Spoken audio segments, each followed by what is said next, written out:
Class लगेगी वो science और हिंदी की लगेगी। जैसे साइंस में हमने आपको पढ़ा चुके हैं, साइंस में टॉपिक पढ़ाया है सैटरडे को, और हिंदी में जो हमारा टॉपिक है वो है वर्णमाला। क्या है? वर्णमाला। ठीक है, वर्णमाला में जो टोटल वर्ड होते हैं वो होते हैं 52। कितने होते हैं? 52, यानी 52 होते हैं। उसमें स्वर भी होते हैं और व्यंजन भी होते हैं। समझ में आया? स्वर भी होते हैं और व्यंजन भी। जो स्वर होते हैं हमारे तो टोटल होते हैं 11, यानी कि 11 होते हैं। देखो, छोटा आ, बड़ा, छोटी, बड़ी, छोटा ऊ, बड़ा ऊ, ऋषि, ए, ओ, अंक और आ, यानी अंग आ को छोड़कर आ से लेकर अ तक जितने भी हमारे वर्ड होते हैं वो होते हैं 11। वो कहलाते हैं स्वर। क्या कहलाते हैं? स्वर कहलाते हैं। अब बात करते हैं व्यंजन की। किसकी बात करते हैं? व्यंजन की। जो व्यंजन होते हैं वो होते हैं 33, यानी कि 33। कौन कौन से होते हैं? देखो, का होता है का, खा, गा, घा, इया, चा, छा, जा, झा, इया, टा, ठा, डा, ढा, अड़ा, ता, था, दा, धा, ना, पा, फा, बा, भा, मा, या, रा, ला, बा, सा, सा, हा और छत्र ज्ञा। टोटल कितने होते हैं? 33। देखो काउंट करते हैं। 1 2 3 4 5 6 7 8 9 10 11 12 13 14 15 16 17 18 19 20 21 22 23 24 25 26 27 28 29 30 31 32 33। कितने होते हैं? यानी कि का से लेकर जो हा तक हमारे वर्ड होते हैं, यानी कि का से लेकर और हा तक, का से लेकर जो हा तक होते हैं हमारे वर्ड वो होते हैं व्यंजन। क्या होते हैं? व्यंजन। तो व्यंजन होते हैं 33 और जो स्वर होते हैं हमारे वो होते हैं 11। ये दो बातें आपको क्लियर हो गई होंगी। स्वर होते हैं 11 और व्यंजन होते हैं 33। अब हमने स्वर में क्या किया था? अंग और आ को छोड़ दिया था। छोड़ दिया ना? तो अंग जो आ होते हैं वो होते हैं अयोग वा। क्या होते हैं? अयोग वा। अयोग वा का मतलब होता है जिसका कोई योग ना हो किसी के साथ। अयोग वा क्या होते हैं? अयोग मतलब देखो, अगर इसको हम संधि विच्छेद करेंगे तो आ प्लस योग वा क्या हो जाएगा? आ प्लस योग वा। देखो, किसी वर्ड या हिंदी के वर्ड के आगे अगर आ लगा है, जैसे कि आ लगा है यानी कि अयोग भाग में, तो क्या हो जाएगा? आ प्लस योग भाग, जिसमें मतलब अयोग भाग दो वर्ड होते हैं, यानी कि आ और अंगा। इसमें क्या होता है? ये वर्ड किसी के साथ योग नहीं कर सकते, यानी कि संधि नहीं कर सकते हैं, मेल नहीं कर सकते, तो ये क्या कहलाते हैं? अंग और आ अयोग भाग। तो अयोग भाग की संख्या जो होती है हिंदी में कितनी होती है? 2 होती है। और जो स्वर होते हैं हमारे वो कितने होते हैं? टोटल 11 होते हैं। और जो व्यंजन होते हैं वो 33 यानी कि 33 होते हैं। तो तीन बातें आपको क्लियर हो गई होगी। जो स्वर होते हैं हिंदी वर्णमाला में वो होते हैं 11, व्यंजन होते हैं 33 और जो अयोग भाग जो होते हैं संख्या होती है, अयोग भाग की संख्या वो होती है 2। अयोग भाग कैसे पहचानेंगे? जो अंग और अंगा होता है वो किसी के साथ योग नहीं करता। क्या लिखा? आ प्लस योग भाग, किसी के साथ उसका योग नहीं होता है, वो कहलाते हैं अयोग भाग।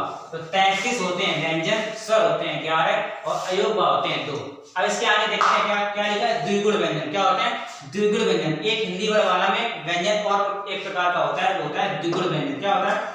द्विगुण व्यंजन। ये होते हैं, देखो जैसे कि ये लिखा है डा के ऊपर जब इधर बिंदु लगाएंगे डा तो हो जाएगा ये डा वाला, ये हो जाएगा। और जब धा ढक्कन के लिए बिंदु लगाएंगे तो डा हो जाएगा। जैसे ओढ़नी लिखा होता है, नहीं लिखा होता ओढ़नी, ये लिखा होता है ना, तो ये जो डा होता है ये कैसे कौन सा बन जाता है? द्विगुण। यानी कि इसमें दो गुण होते हैं, व्यंजन के दो गुण होते हैं, तभी इसको कहा गया द्विगुण व्यंजन। ऐसे ये वर्ड होता है, यानी कि डा और ये ढा, ये कैसे होते हैं? द्विगुण व्यंजन। इनकी काउंटिंग कितनी होती है? 2।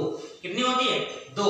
तो स्वर 11, व्यंजन 33, अयोग वा 2, द्विगुण व्यंजन कितने हो गए? 2 हो गए।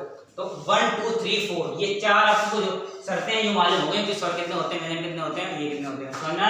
अब इसका मैंने लिखा है, कुछ नोट में नीचे लिखा है, उसका मतलब पूरा सार लिखा है कि वर्णमाला में कुल 52 वर्ड होते हैं। कितने होते हैं? 52 वर्ड होते हैं। स्वर होते हैं 11 और व्यंजन होते हैं 33। कितने होते हैं? मतलब टोटल अगर कोई पूछे कि बताइए कि टोटल वर्णमाला में कितने वर्ड होते हैं तो बताएंगे आप 52। वो पूछे कि स्वर कितने होते हैं तो बताएंगे 11। व्यंजन कोई पूछे तो बताएंगे 33। अगर द्विगुण व्यंजन पूछे तो बताएंगे 2 डा और आ। और कोई अगर ये पूछे अयोग बा तो 2 अंग और आहा। और संयुक्त व्यंजन की बात करते हैं, ये तो छूट गया संयुक्त व्यंजन। संयुक्त व्यंजन होते हैं छत्र, ज्ञा और श्रा, यानी कि ये जो छ होता है यानी कि छात्रत्री वाला वो बनता है का कबूतर यानी कि इससे और सा षट्कोण से। इसको अगर आप मेल करेंगे इसका तो हो जाएगा छत्र, ये हो जाएगा। ठीक है, ऐसे इसका मेल होता है त्रा का। त्रा कैसे होता है? त्रा और मतलब ता हो जाएगा, आदिता और रा तो हो जाएगा त्रा। ठीक, ऐसे ज्ञा का होता है, ज्ञा का होता है जा और प्लस आधा जा प्लस आ तो हो जाएगा ज्ञा। देखो कोई कोई जैसे कि उन्होंने लिखा होता ज्ञानी, तो ज्ञानी नहीं होता, तो क्या होता है ज्ञानी पढ़ते हैं। अगर आप हिंदी में शुद्ध पढ़ेंगे उसको ज्ञा को, तो ज्ञानी होता है, वो रॉन्ग होता है। क्या पढ़ेंगे? ज्ञानी होता है, ज्ञानी। जैसे विज्ञान में ज्ञानी होता है, गा नहीं पढ़ते हैं, क्या पढ़ते हैं? विज्ञान पढ़ते हैं। तो जो ज्ञा होता है उसका अगर मेल करेंगे, संधि करेंगे, तो बनेगा जा प्लस आ, यानी कि ज्या। क्या बनेगा? ज्या। विज्ञान में हो जाएगा विज्ञान। क्या हो जाएगा? विज्ञान। ज्ञानी में ज्ञानी हो जाएगा। तो ये चारों जो वर्ड होते हैं छत्र, ज्ञा और स्रा, ये क्या कहलाते हैं? हमारे संयुक्त व्यंजन। और जो ये बचे व्यंजन सा, सा, सा और हा, ये होते हैं ऊष्म व्यंजन। क्या होते हैं? ऊष्म व्यंजन। क्या होते हैं हमारे? ऊष्म व्यंजन। समझ में आपको? संयुक्त व्यंजन होते हैं चार, जिसका मतलब कि कोई क्या हो, विकार हो या मेल हो, संधि हो। जैसे कि छा के क्या बताया? का, आदि का प्लस आ षटकोण वाला, तो उसका उससे बनेगा, उसको योग करेंगे तो बनेगा छत्री। त्रा का जब योग हो जाएगा मतलब विखंडन उसका होगा, विकार होगा, तो आदि ता और प्लस रा, तो त्रा बन जाएगा। ऐसे ज्ञानी वाला बनेगा, स्रा वाला बनेगा, सा प्लस रा वाला स्रा हो जाएगा। तो चार वर्ड होते हैं हमारे, कौन से चार अक्षर होते हैं? संयुक्त व्यंजन। अब बात करते हैं ऊष्म व्यंजन। ऊष्म व्यंजन मतलब होता है सा, सा और हा। ऊष्म व्यंजन मतलब वो होते हैं जब अपनी जबान से कोई चीज रगड़ के निकले। जैसे सा है तो मतलब कि सा में क्या होता है? जो हमारी जीभ होती है वो तालू में टच करती है ज्यादा। ऊष्म मतलब रगड़ उत्पन्न हो, जब वायु से मतलब घर्षण उत्पन्न उसमें होता है, वो होते हैं ऊष्म व्यंजन। तो सा जैसे आप उच्चारण करेंगे सा का, तो उसमें क्या होगा? जो हमारी जीभ है वो तालू में एक घर्षण उत्पन्न करेगी। ऐसे ही इसको पढ़ेंगे षटकोण को, सा को पढ़ेंगे, हा को पढ़ेंगे। इसमें क्या होता है? जो हमारी आवाज होती है वो थोड़ा उसमें गठर आ जाता है। तो चार वर्ड होते हैं ऊष्म, चार होते हैं संयुक्त, ठीक है, और द्विगुण होते हैं दो। तो चार ऊष्म हो गए, चार संयुक्त, दो द्विगुण हो गए, दो हो गए अयोगवाक, 33 हो गए व्यंजन, 100 हो गए 11। आई होप आपको इतनी बातें समझ में आ गई होंगी। अब नीचे पॉइंट लिखेंगे, उसी मतलब पॉइंट जो मैंने आपको समझाया उसी के पॉइंट लिखेंगे। पहला पॉइंट लिखा है बड़े माला में कुल 52 वर्ड होते हैं, ये आपको पता है। स्वर होते हैं 11, व्यंजन होते हैं 35, अयोगवाक 2, संयुक्त व्यंजन 4, द्विगुण व्यंजन 2। तो इतनी बातें, ठीक है। तो हिंदी वर्णमाला में कुल 52 वर्ड होते हैं, स्वर होते हैं 11, व्यंजन होते हैं 33, अयोगवाक 2, संयुक्त व्यंजन 4, ऊष्म व्यंजन 4, द्विगुण व्यंजन 2। तो आपको अगर कोई कह दे कि पूरा वर्णमाला लिखिए, तो आप आज से लेकर छोटा आ से लेके ज्ञानी तक, ज्ञानी नहीं क्या, ज्ञानी तक आप पूरे वर्ड लिख देंगे। स्वर, व्यंजन, द्विगुण, अयोगवाक, ऊष्म, संयुक्त, जो भी वर्ड अगर कोई पूछेगा तो आप अगर आप इस वीडियो को देख लेंगे तो आपको पूरा समझ में आ जाएगा। अभी मैंने आपको बताया स्वर, व्यंजन, संयुक्त व्यंजन, ऊष्म व्यंजन, द्विगुण व्यंजन और अयोगवाक के बारे में हमने आपको जानकारी दी। अब दूसरा टॉपिक है उसी में आगे जो स्वर होते हैं उसका भी वर्गीकरण होता है। क्या होता है? वर्गीकरण। देखो नियम नंबर में लिखा है उच्चारण स्थान के आधार पर स्वरों का वर्गीकरण, यानी कि स्वर को कैसे वर्गीकृत करते हैं। देखो जो छोटा आ और बड़ा, देखो पहले फिगर समझते हैं। फिगर में क्या दिया है चित्र में? देखो मान लो कोई एक मनुष्य है, उसका ये फिगर है, मतलब उसका एक कंठ है और फिर तालु है, मूर्धा है, ये दंत हो गए, दंतक, ये ओष्ठ हो गया। तो ऐसी 5 चीजें होती है उसके कंठ में। जैसे कि और जब आप का से लेके का, खा, गा, गा, इंगिया पढ़ेंगे तो उसमें का वर्ग होता है, पा, का वर्ग और टा वर्ग ऐसे होते हैं। बस वर्गों की संख्या कितनी होती है? 5 होती है। कितनी होती है? 5। ऐसे ही जब उसके आगे आप पढ़ेंगे उसका दूसरा टॉपिक जो होगा उच्चारण स्थान के आधार पर स्वरों का वर्गीकरण, उसमें आप फिगर के ही माध्यम से समझ सकते हैं। आप अगर ऐसे याद करेंगे तो भूल जाएंगे कि तालब में कौन कौन आते हैं, कंठ में कौन कौन वर्ड आते हैं, मूर्धा में कौन कौन से वर्ड आते हैं, भूल जाएंगे। जब आप फिगर समझेंगे ना चित्र से तो आपको समझ में आ जाएगा। देखो पहला सबसे हमारा जो शुरुआत होती है ह्यूमन बींग्स में, मतलब चेहरे से गले से शुरुआत होती है। गले में क्या होता है? कंठ होता है। कंठ होता है ना, कंठ के बाद क्या होता है? तालु, ये होता है तालु, फिर इसके बाद मूर्धा, मुंह, फिर इसके बाद दंत होते हैं, फिर ओष्ठ होता है। ये 5 चीजें होती है ना अपने इंटरनल ऑर्गन्स में होते हैं, मतलब कि मानव शरीर के अंदर जो इंद्रियां होती है उसमें कंठ, तालु, मूर्धा, दंत और ओष्ठ होते हैं। ठीक है, ये समझ में आ गया होगा। दंत पहले क्या है? पहले नंबर है कंठ, पहले नंबर पे ये, दूसरे पे ये, तीसरे पे ये, चौथे पे ये, फिर पांचवें पे ओष्ठ। ठीक है, अब वर्गीकरण लिखा है नंबर 1, नियम पढ़ना पहले कायदे से। उच्चारण स्थान के आधार पर स्वरों का वर्गीकरण। देखो जब आ और आ होते हैं, यानी कि छोटा आ और बड़ा आ कहाँ से बाहर निकलते हैं? कंठ से। जब आप उच्चारण करेंगे छोटा और बड़ा का, तो छोटा आ बड़ा आ, तो उसका कंठ से आवाज निकलेगी। छोटा आ और बड़ा का जो उच्चारण होगा वो हमारा कंठ से निकलेगा। तो ये 2 कण जो होते हैं वो कंठस्थ होते हैं। छोटी बड़ी का उच्चारण करेंगे तो वहां निकलेगा तालव्य से। कहां से निकलेगा? तालव्य से। छोटा ऊ बड़ा ऊ ऐसे ही निकलेंगे ओष्ठ से। देखो छोटा ऊ बड़ा ऊ, तो कैसे निकलेगा ओष्ठ, मतलब ओष्ठ से आवाज टच होगी बाहर निकलेगी, उससे टच होके ऑर्गन से बाहर निकलेगी। और ऋषि जो होता है मूर्धा, ऋषि जब करेंगे तो मतलब प्योर हमारा मुंह से आवाज निकलेगी।